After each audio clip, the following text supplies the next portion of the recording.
This manager is really testing my patience now. Seriously. It's honestly so frustrating to watch. I'm going to get into positives and why I still back this manager, but my God, he is testing me. He is really. That game was so frustrating to watch. It was painful at times, and I said Liverpool was painful, the whole thing was painful, but this, it just took me back to last season. There was nothing enjoyable about this game. There was no moments where I got excited, where I was, on the edge of my seat. It was a slow, frustrating, painful game. We weren't even like terrible in terms of Brentford dominating us and all of this stuff. This is a team that made a lot of changes, by the way. A lot of players out, a lot of players injured. Nowhere near a full strength Brentford. Listen, great point away from home. We don't usually do well there. All of that stuff. But my gosh, we've got to do better than that. This team has seen so much change. We are seems so far away from Lopetegui figuring out what his best team is. It's crazy to me. This is our, eighth game, including cup games. And we have not seen a consistent 11 in back-to-back games. Nowhere near it. The changes from week to week are just so drastic. And there's no wonder this team's not starting to click and not starting to pick up momentum. It's just taking way too long to figure out what that side is. Hardly any chances created. Look, it didn't help us conceding so early. That's what Brentford have been doing.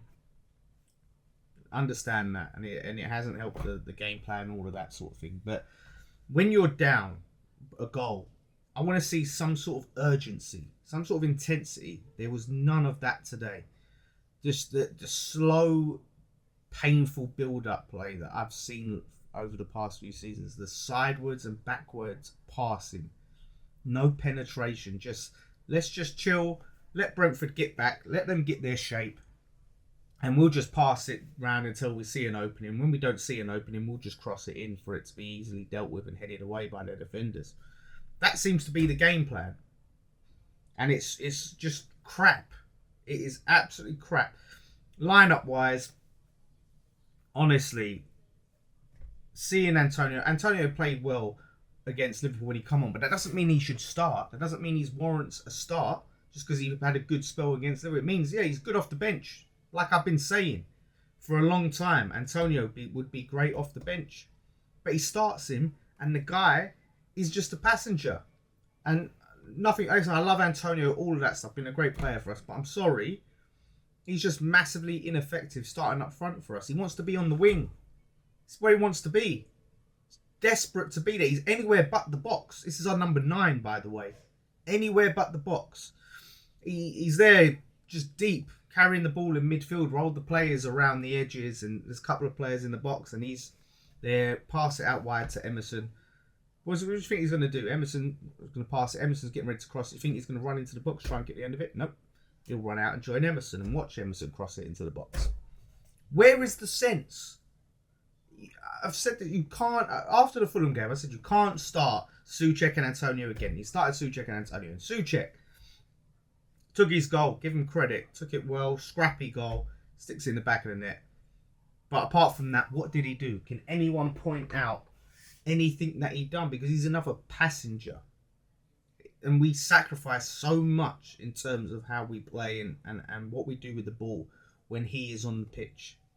If he's going to be a striker, just fucking stick him up front. Drop Antonio, put Soucek there. I'd rather see that than having him in the midfield where we lose so much control with him. I don't get it. I don't get it at all. Some positive to Debo.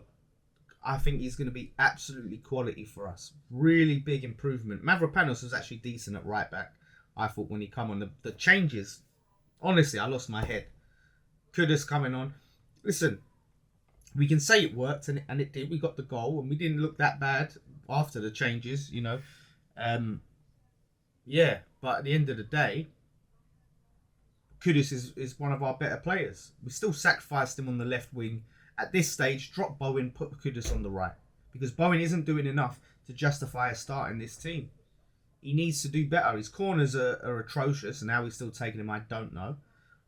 But we need to see him step up. I'm not having it that it's the captaincy is why he's playing bad. It's ridiculous. A bit of fabric around his arm is all of a sudden he's playing crap. No, he needs to find that confidence. And maybe it's a team thing. But I'm not enjoying it.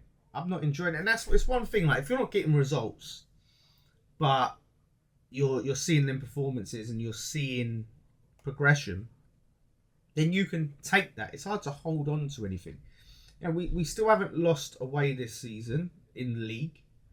We still haven't lost to any teams that we're not expected to lose to. You know, we've only lost to the top teams that are going to be chasing top 4 and competing for top 4 this season.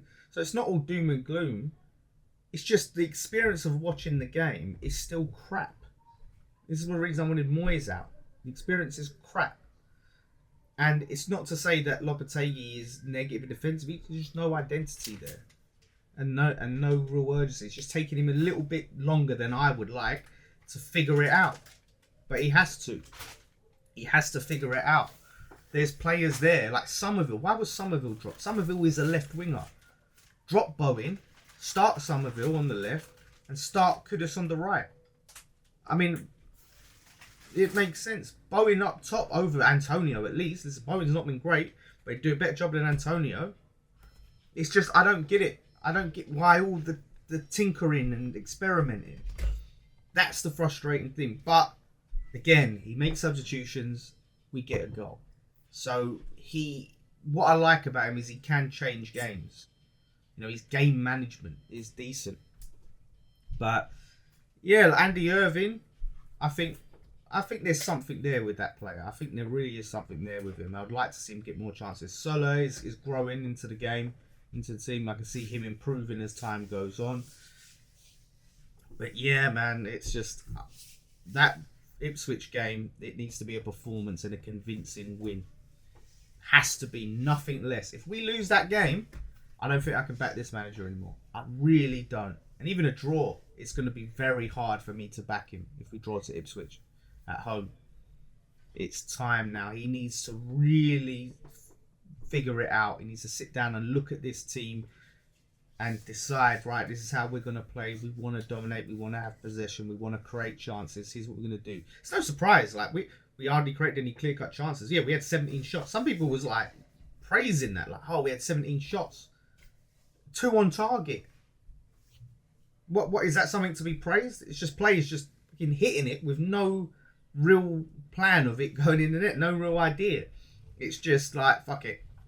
Just smack it. Put my foot through it. See what happens. Because we're not creating clear-cut chances. There's nothing on. So it's just like, oh, well, we'll just shoot. We're just shooting more. And just no accuracy. So I don't look at that as a positive. Like I said, with Soucek on the pitch, it's a wonder. No wonder we create so few chances. So I'm hoping next week we see good changes. It's going to be changes again, but it has to be changes. But pick a team, and then next week, that's it. You play the same team against Spurs. That's what I want to see, or something close. 1 or 2, and none of these just drastic changes every week. So it's not all doom and gloom. But I'm just frustrated having watched such an awful game. But it's time now for it to tick. So hopefully that happens. But honestly, Ipswich, we said this. Ipswich is really must win. Ipswich is without a doubt must win. I don't care what anyone says. It's must win.